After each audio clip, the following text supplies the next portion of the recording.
Между другото, повече пострадали от вас, предполагам, че вече знаете, че който превари, той завари. Ако мъжа вземе децата първи, майката според цялото законодателство не може да го вземе. Просто вие го знаете вече постфактум, но ако се разделяте и си бащата вземе първи детето, майката нищо не може да направи. Закона, който предлагаме, е такъв, че ще ви гарантира достатъчно време с детето. На първо място съдът е длъжен да приеме, че когато имате необходимите условия да сте добър родител, а това е нормални битови условия, нормална работа, не сте някакъв девиантен тип и прочие опасен за детето, печелите и то 50% от времето.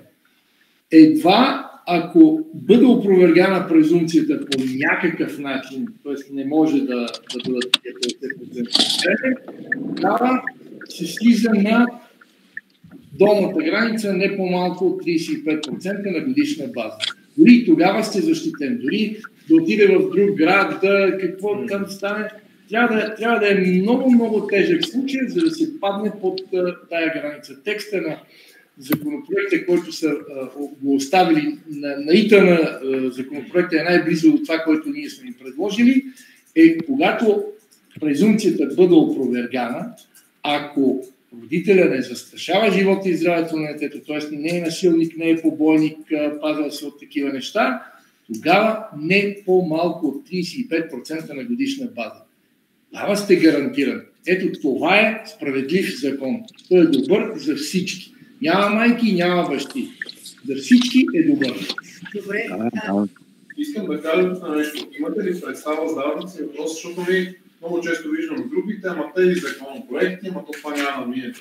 Не може да си представите първо колко усилия костваше на Пламен да ги напише и да стигне нещо, което да е някакъв вариант да стигне до партиите и самите партии колко усилия, средства и енергия беше, за да имаме тези за мен са два законопроекта.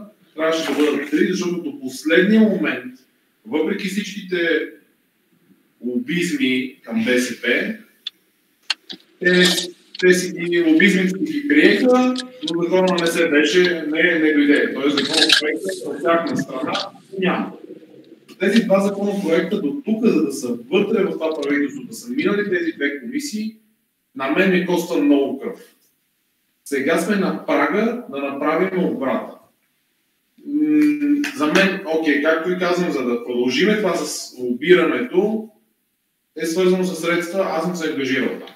Трябва медийна кампания. Ако Стефан може да осигури нещо, което да стартира от други ден, да го организираме. Ако не да се съберат пари, да искаме от всеки пари, да бъде всеки, колкото се може хората, които искат да говорят, могат да говорят, изобщо не държа да съм аз. Защото тези неща, които Пламен говорят, ние си говорим едни и същи, да бъдем в БНТ, BTV, Евронюс, нова телевизия най-важно.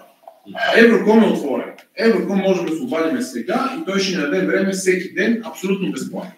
Това е единствената телевизия. 7-8 и до някъде. С ИТАН, нали, поне там мога да осигуря да е безплатно, но не във всеки един момент. Канал 3 с Ники Вучев. Утре, може ли, ако имаме силни връзки, може ли канал 3 утре да излъчи предаване с нас? За Евроком могат да го направят. За 7-8 мога за други ден. Това ще е безплатно, но те не са медии, които се позиционират.